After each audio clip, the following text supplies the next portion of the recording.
Pernahkah kalian merasa saat kalian mendoakan mereka yang sudah tiada, justru mereka yang sebenarnya sedang memperhatikan kalian dari balik batu nisan? Sore itu di pinggiran Majalengka, tepat setelah hujan menderu, saya berdiri di sebuah pemakaman yang mendadak hilang ditelan kabut.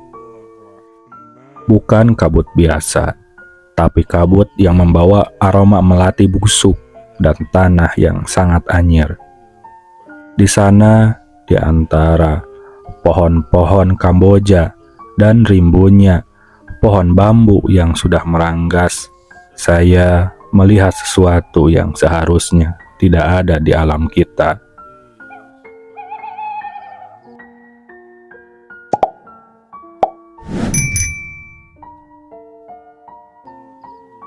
Di video kali ini, saya, Yuda Aresanjaya, akan membawakan cerita yang cukup horor ini, sebuah ziarah yang berubah menjadi teror tak kasat mata.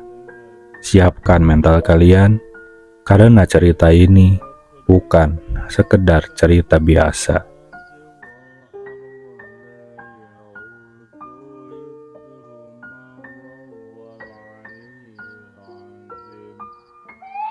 Majalengka selalu punya cerita, tanah kelahiran yang penuh dengan perbukitan dan misteri yang tertanam di setiap sudut desanya. Hari itu, niat saya hanya satu, berziarah ke makam sesepuh di sebuah desa terpencil di kaki Gunung Cermai.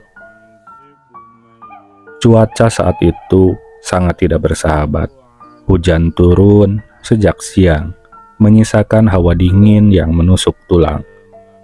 Begitu kaki saya melangkah memasuki gerbang makam yang terbuat dari susunan batu tua, kabut tebal turun seolah sengaja menutup jalan pulang.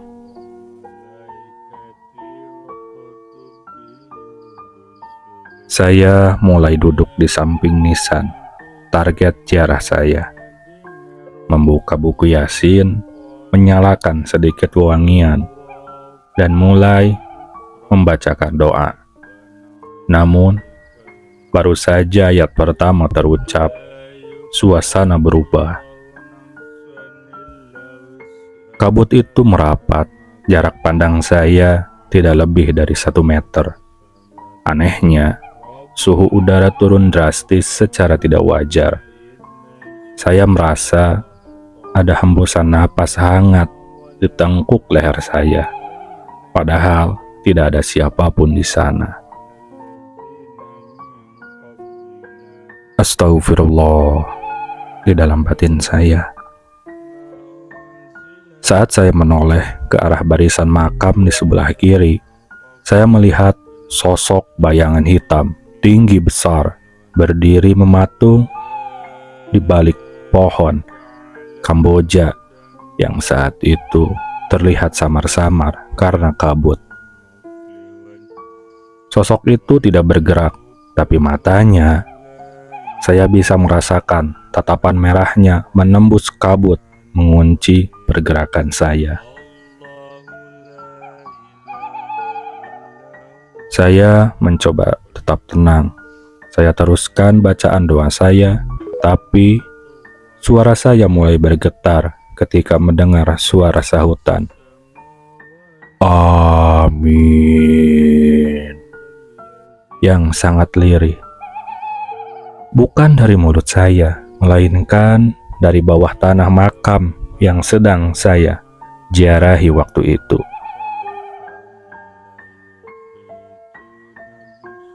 Teror yang sebenarnya terjadi saat saya hendak berpamitan. Ketika saya berdiri, kaki saya terasa berat, seolah ada tangan-tangan dingin yang memegangi pergelangan kaki saya dari dalam tanah yang becek. Di tengah kabut, muncul penampakan sesosok wanita dengan kebaya lusuh khas Jawa Barat tempo dulu.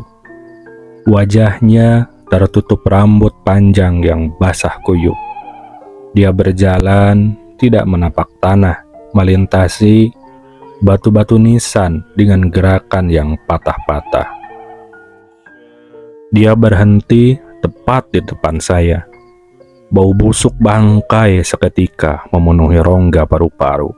Di saat itulah semua suara alam hilang. Hening sesaat sebelum akhirnya terdengar suara tawa melengking yang memantul di antara perbukitan Majalengka. Ziarah atau menyerahkan nyawa. Suara itu seolah bergema langsung di kepala saya. Saya berlari tanpa mempedulikan sendal yang tertinggal atau lumpur yang mengotori celana. Saya hanya ingin keluar dari kepungan kabut itu. Anehnya, begitu saya melewati gerbang makam, kabut itu hilang seketika. Langit Majalengka kembali jingga, seolah kejadian barusan hanyalah fata morgana. Namun, saat saya sampai di rumah dan melepas baju, saya menemukan bekas cengkraman tangan berwarna biru keunguan di pergelangan kaki saya. Bekas yang tidak hilang selama 7 hari. Teman-teman, ziarah adalah hal yang mulia. Tapi ingat, kita berbagi dunia ini dengan mereka yang tak terlihat. Selalu jaga adab, jaga ucapan, dan jangan pernah datang ke tempat keramat dalam keadaan hati yang kosong.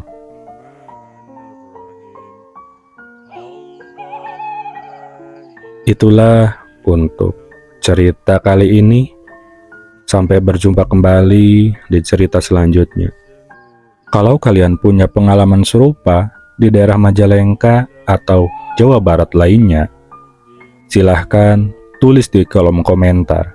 Saya ingin tahu apakah kalian mengalami hal yang sama.